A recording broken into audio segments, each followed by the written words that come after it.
Zoti Çakmaku, për të ardhur në Ballkan, për ta mbyllur, ju lutem thoni të SBA Trumpi e njohu fuqinë rajonale të Turqisë dhe jo vetëm në lindjen e mesme.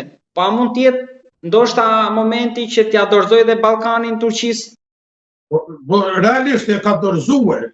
Ne pishohëm që prezenca turke edhe në Kosovë çdo ditë është duke u rritur, prezenca turke edhe në Bosnë çdo ditë është duke u rritur, domethënë nuk kemi as ballafaqim verbal sa i përket me thonë në rritjes së kapaciteteve ushtarake turke në këto hapësina të Ballkanit.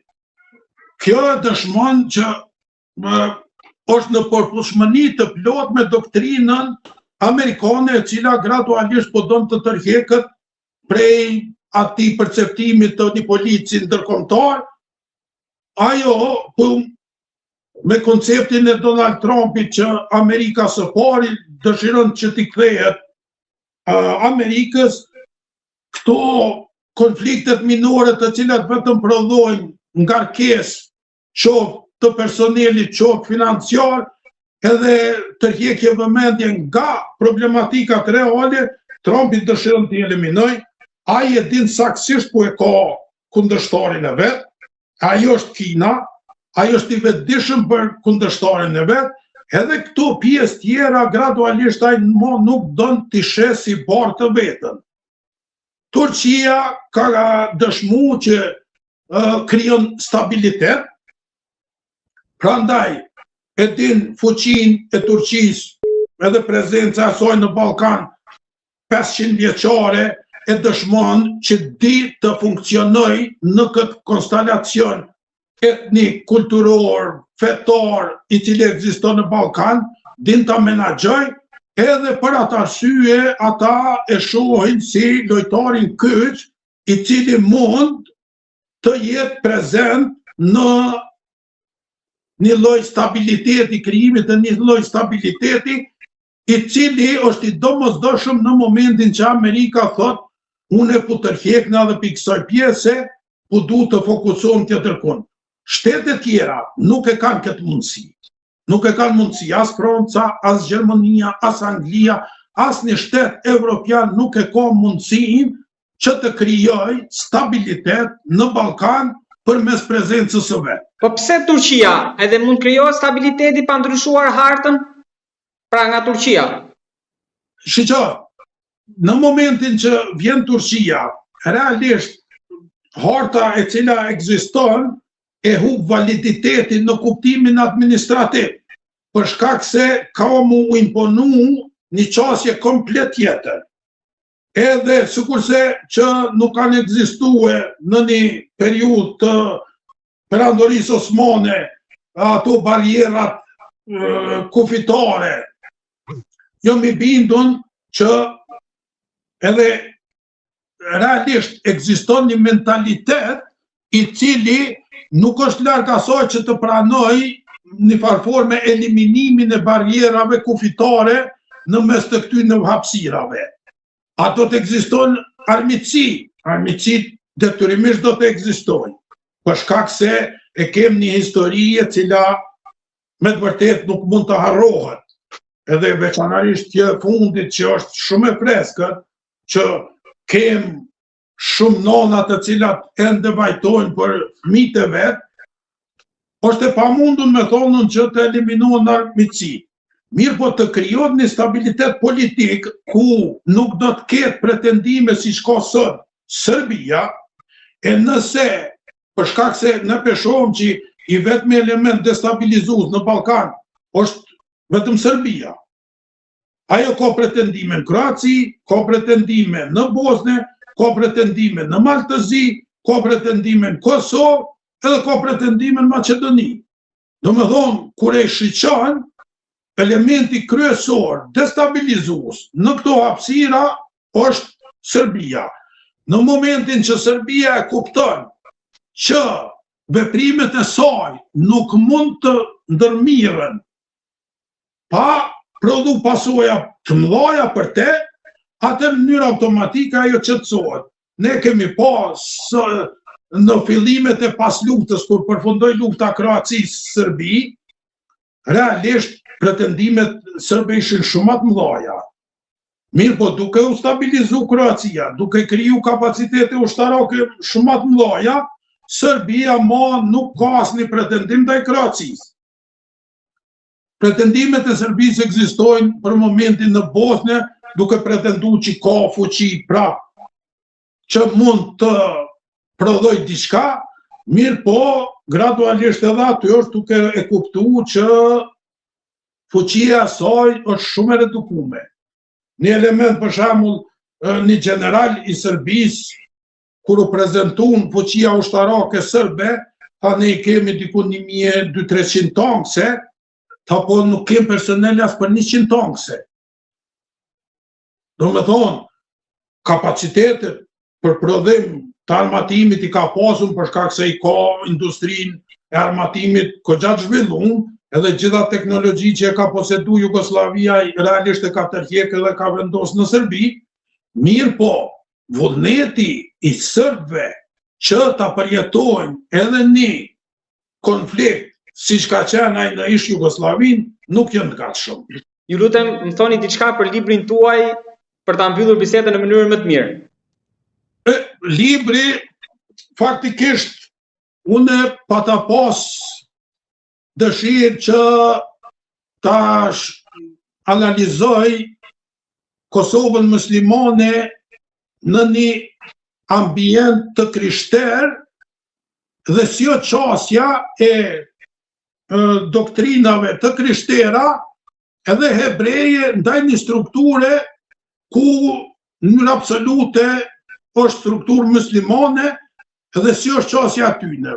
Gjatë hulumtimit për material, tonë konë si burim i referencave mu shfaqke kë libër.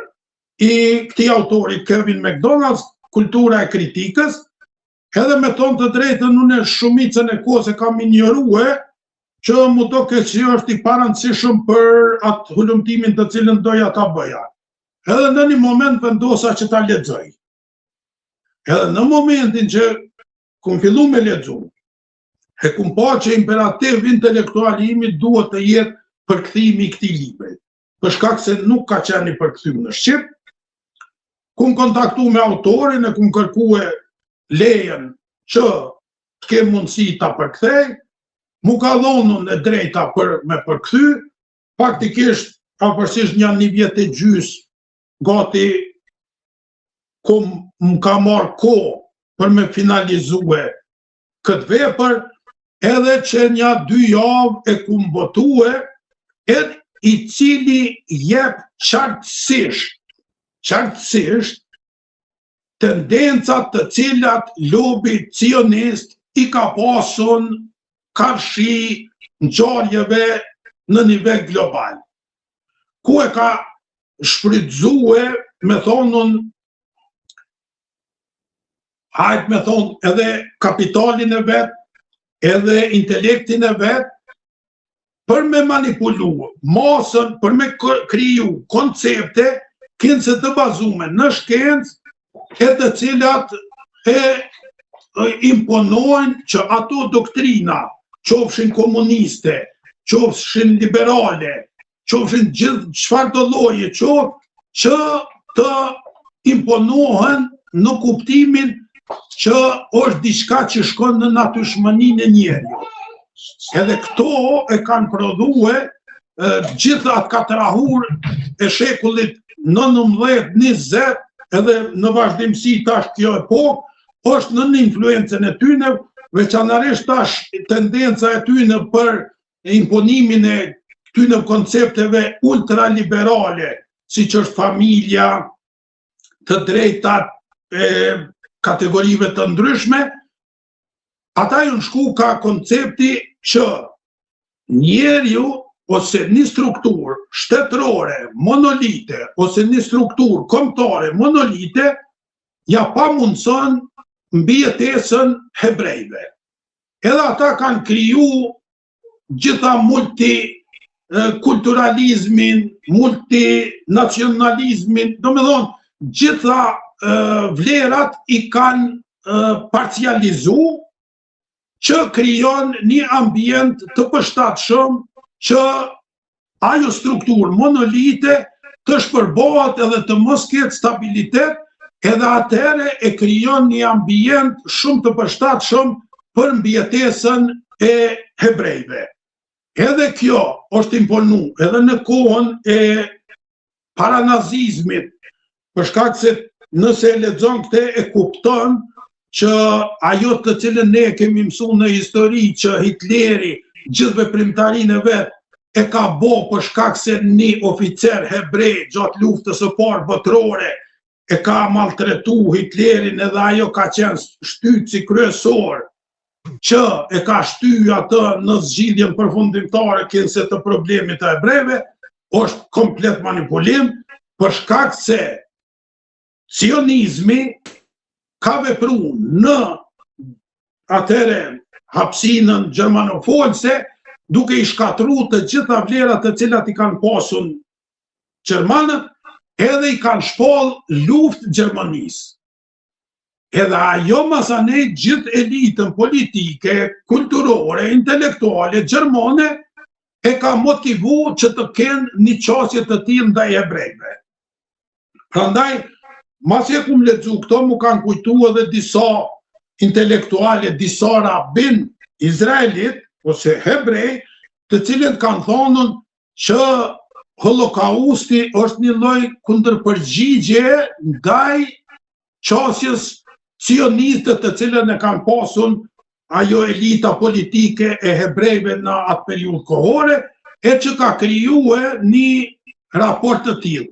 Prandaj kisha veçanërisht në këtë periudhë kohore është shumë domethënëse që njerëzit ta lexojnë këtë vepër të shohin se çka edhe si e kanë planifikuar edhe kanë vepruar edhe e shohin që nuk ka pas rastësi në ngjarjet të cilat kanë ndodhur, nuk ka pas me thonën elemente të cilat nuk kanë qenë të fabrikume për ta prodhuar gjithatë merr i cili është prodhuar në shekullin 19-20 edhe tash, po kanë qenë komplet koncepte të cilat kanë kriju mentalitet edhe rrethona për mu prodhu që ato gjendje të cilat janë prodhu. Ju lutem, mund ta ngrini edhe pak? Po. Faleminderit shumë, urime për librin që keni përkthyer dhe faleminderit shumë zoti Çakmaku për analizën, për lidhjen e mesme Turqinë, Ballkanin dhe atë që po ndodh në gjeopolitik. Jam shumë i njohës për kohën edhe për analizën. Faleminderit shumë edhe juve në mundësi. Ju uroj më të mirat. Allahu ashpërblet gjithë mirat. Amen, amen, çdo të mirë. Mirupafshim.